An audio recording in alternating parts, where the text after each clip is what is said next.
has defended the proposed unprogrammed fund for next year. This fund has no specific projects yet, but can be used if the government collects enough revenue or in case of urgent needs. Out of the nearly 6.8 trillion proposed national budget approved by the House of Representatives for 2026, over 200 billion pesos has been allotted to the unprogrammed fund, which some lawmakers fear could become a source of corruption. Sinasabi po natin ang budget, lalo-lalo na po sa unprogrammed appropriations, ay kinakailangan po.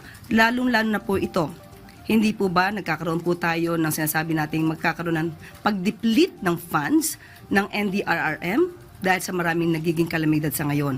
Sa ngayon po, kapag ka po na-deplete yan at naubos na po ang contingent funds, dyan po naman kukuha sa unprogrammed appropriations. Iingatan po ang budget na to at hindi naman po agad ito mailalabas para katakutan nila at sasabihin magiging pork barrel lamang. Malacanang maintained that cases against those allegedly involved in the anomalous flood control project should not be rushed. This comes amid survey results showing public's growing impatience over the pursuit of accountability of those accused of corruption related to flood control projects. Kalma lang. Muli. Hindi po kasi ito nadadaan sa agad-agaran. Ano po ba ang mas hindi nyo tatanggapin?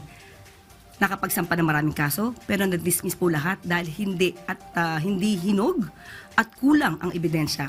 The palace appealed to allow the Independent Commission for Infrastructure to complete its evidence gathering before filing solid cases. The palace also assured that it is committed to fighting corruption in the Bureau of Customs, or BOC. This comes after the investment climate report of the U.S. State Department, which named the Customs Bureau as one of the most corrupt agencies in government. Sila po ay nakipag-ugnayan na sa American Chamber of Commerce at pati po sa US Embassy through the FA.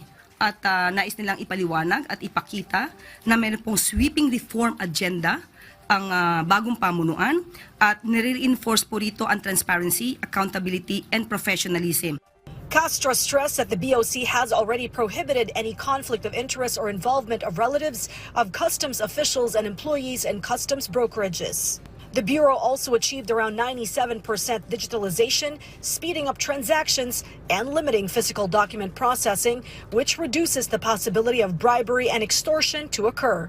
This is Sharm Zespina from the National TV Network for a new and better Philippines.